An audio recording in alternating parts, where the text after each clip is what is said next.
ஆதி பகவான் உலகத்திலே உள்ளதான்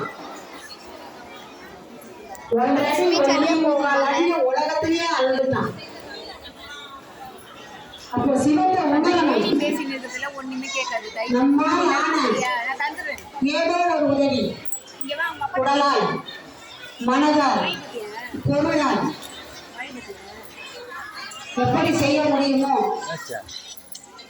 அப்படி அவர்களால் முடிந்த வண்ணம் இங்க கோயிலுக்கு வரும்போது லயம் என்றால் ஆன்மா லயம் அந்த ஆன்மாவோட லயித்து இருக்கிறதுதான் கோயில். அதான் ஆலயம். கோயில் கோவில் கோ என்றால் தெய்வம், இல் என்றால் வீடு, இறைவன் இருக்கின்ற வீடு, அதான் கோவில். அப்ப கோவிலுக்கு நம்ம வந்திருக்கிறோம்னா முக்காவாசி எல்லா எண்ணங்களும் ஓரளவுக்கு செயல் வந்து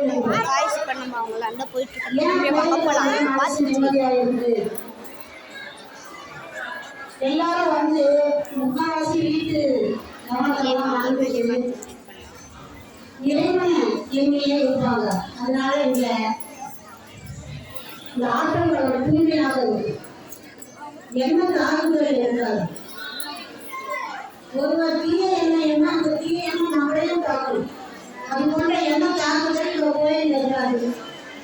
அதே மாதிரி எல்லாரும் தூங்கும் போது இந்த நடு ஆற்றல் இந்த பிரம்ம முகூர்த்தத்துல அந்த ஆற்றல் அளவு தூய்மையா இருக்கும். அதனாலதான் அந்த பிரம்ம முகூர்த்தம் அப்படின்னு சொல்லுது. கோயிலுக்கு வரும்பொழுது எத்தனையோ பேர் மந்திரம் படிச்சவங்க 24 மணி நேரம் ஈஸ்வரனையே மனசுல நினைக்கிறோம், தியானம் பண்றவங்க, பலதரப்பட்ட மக்கள் வந்து கால் பதிக்கின்ற இடம். அப்ப அங்க வந்து நாமளும் அங்க நிற்கிறோம். அப்ப அந்த ஆற்றல் நமக்குள்ளாக ஊடுருவும். அதனாலதான் அந்த காலத்துல ஜீவ சமாதி வச்சு அது மேல கோயில் கட்டினாங்க. ஒவ்வொரு கோயில திருவண்ணாமலை அப்படின் போது இடைக்காடர், திருப்பதி கொங்கணவர் ஜலசமாதி, ராமேஸ்வரம் பதஞ்சலி, மதுரை சுந்தரானந்தர், அழகர் கோயில் ராமானுஜர் திருச்சி, ராமானுஜர் அழகர் கோயில், 18 சித்தர்களும் கல்லூரி, ஒவ்வொரு கோயில் சட்டைநாதர் திருச்சி. அந்த ஜீவ சமாதியில அவங்க அப்படியே ஜீவனோட இருக்காங்க. உயிரை ஒரு இடத்தில் நிறுத்தி ஓட விடாம நிறுத்தி உடலுக்குள்ளே இருந்து அந்த ஆற்றல் களம் அங்க சுத்தி இருக்கிறதால அங்க கூட்டம் அளவோடு. அதான் அந்த சித்தர்களுடைய சமாதி இருக்கிற இடத்தினுடைய ஆற்றல். திருவண்ணாமலை பாருங்க, திருப்பதி பாருங்க, திருச்சி பாருங்க. ராமானுஜர் என்னைக்கு அவங்களோட இருக்கிறார் திருச்சியில. புனுதான் சாப்பிட்றாங்க. புனுக்கு சாப்பிட்டு குங்குமப்பூ சாப்பிட்டுருக்கோம். சாப்பிட்டா இரவு 7 மணிக்கு போனா நிஷ்டாந்தமா அது கண்ணா பார்க்கலாம். நிஜமும் நான் எங்க சமூகத்துக்கு போய் 4-5 முறை காமிச்சிருக்காரு. பக்கத்திலே நின்று தரிசனம் பண்ணிட்டு அவருடைய உடல் இன்னும் அழிவு. சித்தர்களுடைய உடல் அழிவுறாரு. ஏன்னா ஜீவனை சிவனாக்கிட்டாங்க. அவங்க சிவமாகவே மாறிட்டாங்க. அந்த மாதிரி நாமும் முயற்சிக்கணும். பிறந்ததே அதற்காகத்தான். கர்ம வினையால் பிறந்தவங்க சொன்னாங்க. கர்மா இருந்தால்தான் பிறப்பு, கர்மா இல்லைன்னா பிறப்பு கிடையாது. ஏதோ நம்ம பண்ண கர்மாவால தான் நம்ம பிறந்திருக்கோம். அந்த பிறப்பை அழிக்கணும்னா தொண்டு செய்யணும்.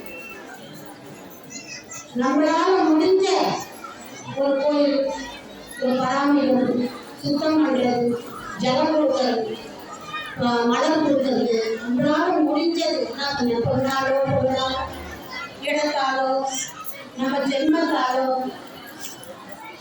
எப்படியோ ஒரு உதவி, அருளாலோ பொருளாலோ மருத்துவத்தாலோ ஆன்மீகத்தாலோ அறிவாலோ ஒரு 10 பிள்ளைங்களுக்கு பாடங்கள் சொல்லி கொடுக்கலாம். 1000 மண்ணச்சத்திரம் கட்டி ஒவ்வொரு வேலைக்கும் 1000 பேருக்கு சோறு போடுறத ஒரு கல்வி இல்லாத குழந்தைக்கு கலந்துருக்கிறது அதோட பெருசு அப்படின்வாங்க. அதனால அந்த காலத்தில் அசோகர் பாருங்க புத்த மதத்துக்கு வரும்போது சாலையோரம் நிலந்தோறும் மரங்களை நட்டான், குளங்கள் வெட்டினான், சத்திர சாவடிகளை கட்டினான், அன்னம் போட்டான். இன்னைக்கும் வள்ளலாருடைய அடுப்பு இரவு பகலாக எரிந்து கொண்டிருக்கின்றது. சீரடியில சாய்பாபா கோயில்ல அவர் ஏற்றி வச்ச நெருப்பு அணையில. இந்த உயிர்கள் வாழ்வதற்கு ஜீவனாக இருப்பது இந்த அன்னம். இந்த அண்ணன் தான் இன்னைக்கு ஐயாவுக்கு அன்னபூரணி அம்மா ஐயாவுக்கு அன்னம் கொடுக்கலாம் அப்படின்னு சொல்றாங்க. உலகத்துக்கெல்லாம் படிக்கிற அந்த சர்வேஸ்வரனுக்கு இன்னைக்கு அன்னை அன்னபூரணி அம்மாள் உணவளிக்கும் நாள், உழவர்களுக்கான நாள் என்றும் சொல்லலாம். உழவர்களிலேயே உணவு கிடையாது. உழுதுண்டு வாழ்வாரே வாழ்வார், மற்றெல்லாம் தொழுதுண்டு பின் செல்வார். உழவர்கிட்ட போய் தான் கையை இறங்கணும், வேற வழி கிடையாது. ஆனா உழவனுக்கு மதிப்பு இல்லை. எல்லாம் கார்பரேட்ல இருக்கிறவங்களுக்கு தான் மரியாதை எல்லாம். உணவு இல்லைன்னா சாப்பிட முடியாது. அதான் ஆய்வுகள் எத்தனை கோடி மக்களுக்கு அன்னம் கொடுக்குறாங்க. அவங்க கவர்மெண்ட் என்ன பண்ணா ஐம்பது இல்லைன்னா வேற வழி கிடையாது. தக்காளி ஒன்று எடுத்தீங்கன்னாலே அது தக்காளியோட ஜீவனும் தக்காளியோட ஜீவனும் சேர்ந்தது. அதோட நாங்கள் சின்ன இருக்க சொல்ல தக்காளி அப்படி முடிச்சா வந்து பாருங்க ஒரு மாசம் கூட இருப்பாங்க. எல்லாமே ஐந்து கலந்துட்டான், வேற வழி கிடையாது.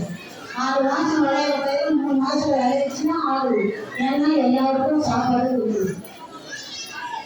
ஒரு பரதேசி வந்தான் அப்படின்னு ஒரு கதை. ஒரு பெரிய செல்வந்தர் தன் பிள்ளைக்காக திருமணம் நடத்தவிருக்கின்றார். சீரும் சிறப்புமாக இந்த அன்னாபிஷேகம் நடப்பதோடு நடைபெற்றுக் கொண்டிருக்கின்றது. அதில் முதல் பந்தியில எல்லாரும் விஐபிதான், வேற யாரும் இருக்காங்க. முதல் பந்தியில only VIPs, anybody is not allowed. அப்போ இந்த பரதேசி போய் உட்காந்துட்டார். ஒரு வாய் சோறே எடுத்து வாயில வச்சுட்டார். அவ்வளவுதான். அந்த விழா பண்றவங்க பார்த்துட்டார். இன்னும் யாருன்னா உள்ள விட்டது எந்திரி, நீ இங்க உட்காரக்கூடாது, விஐபி தான் உட்காரணும். அவனுக்கு என்ன பேசுறோம் அப்படின்னு தெரியல. ஏன்னா பொழுது பொழுது வறுமை பொழுது, அதனிடம் பொழுது இளமை வறுமை. அதுதான் அப்போ நம்ம அம்மா அப்பா எல்லாம் பாருங்க, 4 பேர் பசியா இருக்கிறாங்க அப்படின்னா யாரு சின்ன குழந்தை அந்த குழந்தைங்க தான் பசி கொடுப்பாங்க. ஏன்னா குழந்தைங்க பசிட்டாங்க கத்திரும், அந்த கத்தலே நம்மளால தாங்க முடியாது. ஏற்கனவே ஒரு பசியாகப்பட்டது அவர் என்ன சொன்னாரு, இன்னும் 16 நாள்ல நீ சோறு போடுவ, அந்த சாப்பாட்டை நான் சாப்பிடுவேன் வாழ்க்கை சொல்லிட்டேன். எப்பவுமே எல்லாருக்காக நான் ஒரு வேண்டுதல், சாப்பாடு வண்டியில உட்காந்துட்டாங்கன்னா ஏற்பாங்க யாரும் யாரெல்லாம் நீங்க கூட விட்டுட்டு வெளியே வந்துடுங்க. அந்த சொல்லி 16ஆவது நாள் அவர் பிள்ளை இறந்து போட்டீங்கன்னா அந்த சாப்பாட்டுக்கு அவர் பாலி நீ தானே சொன்னேன், நான் சொல்லல பாலி வைஃப் அவை சொன்னாலே அதுக்கு முன்னோடு வாழ்ந்தாங்க. ஒரு நாளும் எலும்பைக்கும் என் பயிரே முன்னோடு வாழ்ந்தாங்க. ஒரு நாளும் என்னோ வரியார், ஒரு நாள் உணவை ஏன் என்றால் ஏனார், ஒரு நாள் உணவை ஒளி என்றால் ஒளியார், 2 நாளைக்கு ஏன் என்றால் ஏனார். ஒரு நாள் சாப்பாட்டை 1 நாள் விட மாட்டேன், 2 நாள் சாப்பாட்டை ஒன்னா சாப்பிட்டுனாலும் சாப்பிட மாட்டேன். ஒரு நாளும் என்னோ அறியார் எங்களுக்கும் என்பதிலே உன்னோடு வாழ்தல் அறிஞனாக அப்பைக்கும் வசி இருந்தது. அதானே முருகன் ஞான பழத்தை அசைக்கிறார். நாவல் கணிகள் போட்டு இருந்தது, சுத்த படம் வேணுமா சுடாத படம் வேணுமா? இது சுத்த படம் சுடாத படம். அந்த அம்மாவுக்கு புரியல. ஒரு படம் நல்லா கண்ட பழம் எடுத்து அதில் நாவலில் மண்ணு ஊற்றுறாங்க. பாட்டி சுதா அதுதான் எப்படியாவது ஒரு ரூபத்திலே ஞானம் கிடைக்கும்.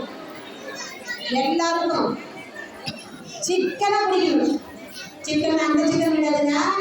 ஒரு நாளைக்கு ஒரு இமை பொழுதும் எண்ணத்தில் நீங்காத ஆண்டாள் வாழ்ந்தாங்க. ஒரு ஸ்வீட்டுக்கு போயிருங்க. அப்போ இந்த பிடித்த பட்டியல அந்த சிக்கனை பிடித்தேன்னு மாடி பேசணும். அதான் மேடம் சிக்கனை நல்லா ஒட்டின மேடம் இருக்கு சாமி, அந்த சிக்கன் கிடையாது, இது வேற சிக்கன். இப்போ இந்த இமை பொழுதுல கிடைக்கும் இந்த ஞானம். அதை கெட்டியா பிடிக்கணும். அது முக்கியமா இந்த பௌர்ணமி காலத்துல கிடைக்கும். இந்த சோழக நாடி அப்படின்னு சொல்லுவாங்க. பௌர்ணமி பிறக்கிறதுக்கு முன்னால 1.5 மணி நேரம், பௌர்ணமி முடிஞ்ச பிறகு 1.5 மணி நேரம். இந்த பிஃபோர் அந்த இன்பிட்வீன் அதில் ஒரு செகண்ட்ல கிடைக்கும். நீங்க என்ன நினைக்கிறீங்களோ அது நடக்கும். இந்த சேடு பயிரெல்லாம் அதை தான் பிடிக்கும். அவங்க நல்லா இருக்கிறதுக்கு காரணமும் அந்த சூழ்நிலை. இப்போ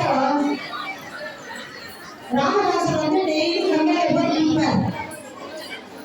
கங்கையோட படிகள் ரொம்ப உயரும். கபீர் வந்து போய் வாங்கி நீங்க தான் எனக்கு வீட்டை விடணும், விஷயங்களுக்கெல்லாம் நான் தரமாட்டேன்ப்பா, விஷயங்களுக்கெல்லாம் நான் தரமாட்டேன், நீ வேற யாரெல்லாம் பாரு, இல்லை இதுக்கிட்ட நான் வாங்கியே ஆகும். இவரு ஒரு மிக நிச்சயமாக அவரை கண்காணிக்கிற காலையில 4 மணிக்கு போய் ராமதாசர் கங்கையில ஸ்நானம் பண்ணுவார். அந்த படிமுறையில போய் தண்ணியில வந்துட்டார் கபீர். காலையில 4 மணிக்கு போய் கபீர் உடம்பு மேல காலை வச்சார். எவ்வளவு பட்டு போய் ராமான் உச்சான் கெட்டியா மந்திரத்து அதான் உபதேசம். ஒவ்வொரு துணியும் நம்ம உபதேசம்